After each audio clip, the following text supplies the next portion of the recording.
Reporting from Australia on our Treasurer Dr Jim Chalmers' fifth federal budget on the 12th of May 2026, heralding it the most important and ambitious budget in decades. While much has happened since last year's budget, the bugbears are still the same. The cost of living pressures, inflation and global uncertainty. The key difference is that last year's budget was just before the election, hence why the government can be more ambitious now. The ambition for property tax reform targeted at getting younger generations on the property ladder. The measures will only allow negative gearing on new homes and reduce the capital gains tax discounts for established homes. You'll be pleased to know there were no changes to the super rules, so we've focused our coverage around the tax announcements. There are also some tax sweeteners, a new $250 permanent offset for workers and $1,000 instant deduction.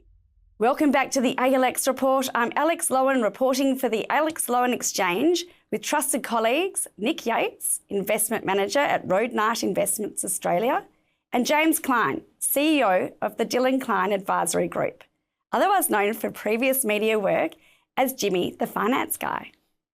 And of course, Rod North, my co-host for Bourse TV and the Investment Clock expert.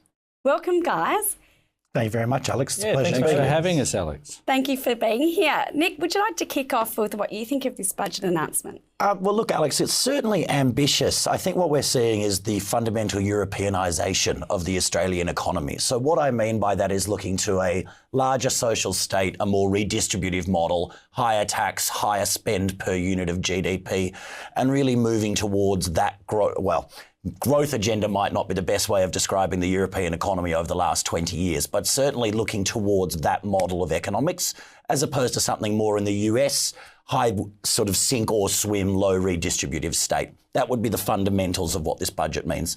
Well said. What do you think, James? Well, I think it's a fundamental shift and the biggest tax regime change since the 2001 GST introduction. So it's been talked about for a long time. Moving into private wealth and the private assets of passive income, and here it is.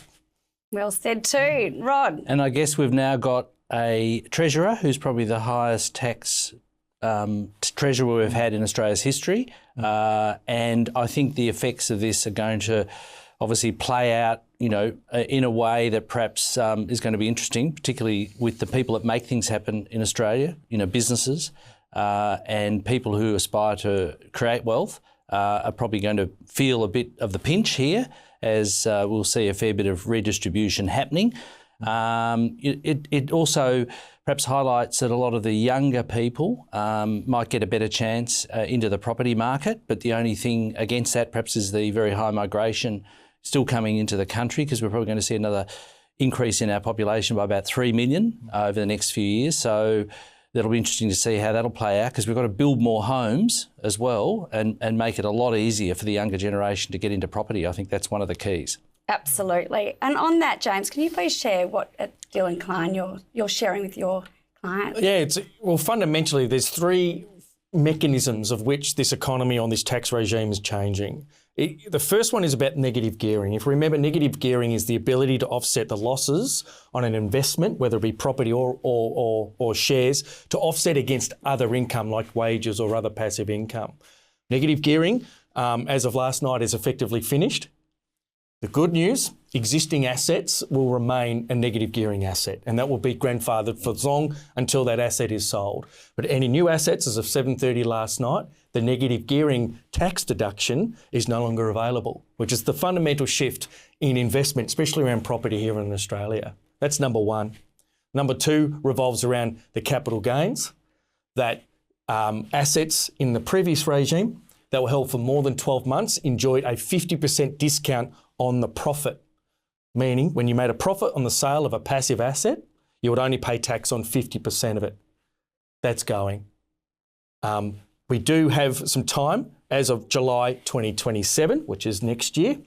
Any profits made after that will be taxed at the flat rate will be made at 30%, meaning that if you make a gain on a passive asset, there'll be a tax rate of 30%. Now, there is mechanisms around the cost base and inflationary mechanisms to ensure that we're paying what they're calling the real profit of a sale. Yeah. What's a real profit? We can argue that for a couple of hours. But fundamentally, assets up until 30 June next year will enjoy a 50% discount, and then assets after that will be under this new regime. Okay? And Nick, for being a younger generation, tell us what you're saying and what your friends are talking about. Well, I think there's a couple of layers to take to this from a younger generation's point of view. Rod, to pick up on your point on housing affordability, just using the budget's own estimates, they're referencing 75,000 homes built over 10 years or 7,500 per year. What maybe is not quite widely understood, there's 11.45 million is the total housing stock. So that means that the budget is forecasting to build not even 8 homes in every 10,000 existing around Australia. So when we actually contextualise that number of build out from the federal government, it is somewhere between less than a drop in the ocean and even less than that when we consider it's not even 8 homes in 10,000 existing dwellings here in the country. The second thing on that affordability metric is, as by the own budget papers say, they're looking at knocking about $19,000 off the median house price. So the median house price is in the order of $900,000 around Australia, up or down. If we look at a 20% housing deposit, which is what we're expected to save generally speaking as a kind of rule of thumb, this will knock $3,800 off that deposit, or to give a better way of thinking it, take it from $188,000 to $184,000. Do I think young people are particularly advantaged by dropping the total house deposit required from 188 to 184? No, I don't think it really moves the dial on my generation much whatsoever. What we are doing, however, is taking away the tax benefits that my parents received in their wealth creating phase and then taking them away from me at the altar of this $4,000 shift in the cost of a deposit. So that probably gives you a sense of what I think, Alex. Oh, thank you so much. Make it real, in real terms, like you always do, Rod. Tell us more. Well, I think it's really interesting to get some comments from the panel, particularly in relation to shares, because obviously a lot of young people have invested in shares over the last 4 or 5 years, or even a bit longer, because we've been in one of the longest bull markets we've seen in many decades, because that really started back in 2009. And I think obviously the tax changes there in terms of, those sort of investments are going to be interesting just to see how that'll pan out, because I think a lot of young people thought they might create some wealth there that will then enable them to leverage into property.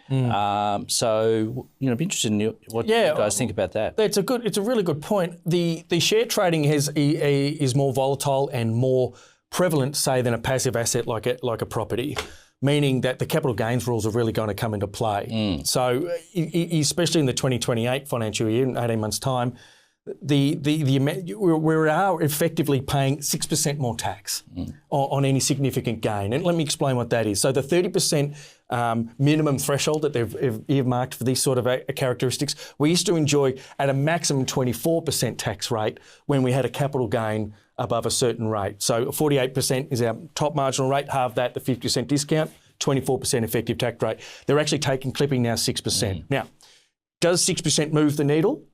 Well, yeah, I think it might, especially to your point, if they're trading their way to a deposit, trading their way to their first investment. Which we were told to do, no less. Yes. Remember, we were incentivised and encouraged to find a way to save. That's right. And so, yeah, I think you're right. I'm not as bullish about you about this generational gap between the original investors and then the next generation. But it is certainly an adjustment here, and maybe this is just the start of it. So over the next 5 or 6 years, they actually might pull that generation mechanism even harder. We'll see. And is this a government that wants to get people to put more money, particularly young people, into superannuation as well? Because obviously those changes have occurred, and this budget's not making any further changes there because you've got that 3 million threshold. Well, the 12% mandatory rate at the moment, there's no talk of that moving that any further. When superannuation first came in the mid-'80s, I always wanted to get to 15%. That's a bit of a stretch in the current economy. But also the compliance around superannuation, where the information to employees around the nation about whether their super is being paid or not.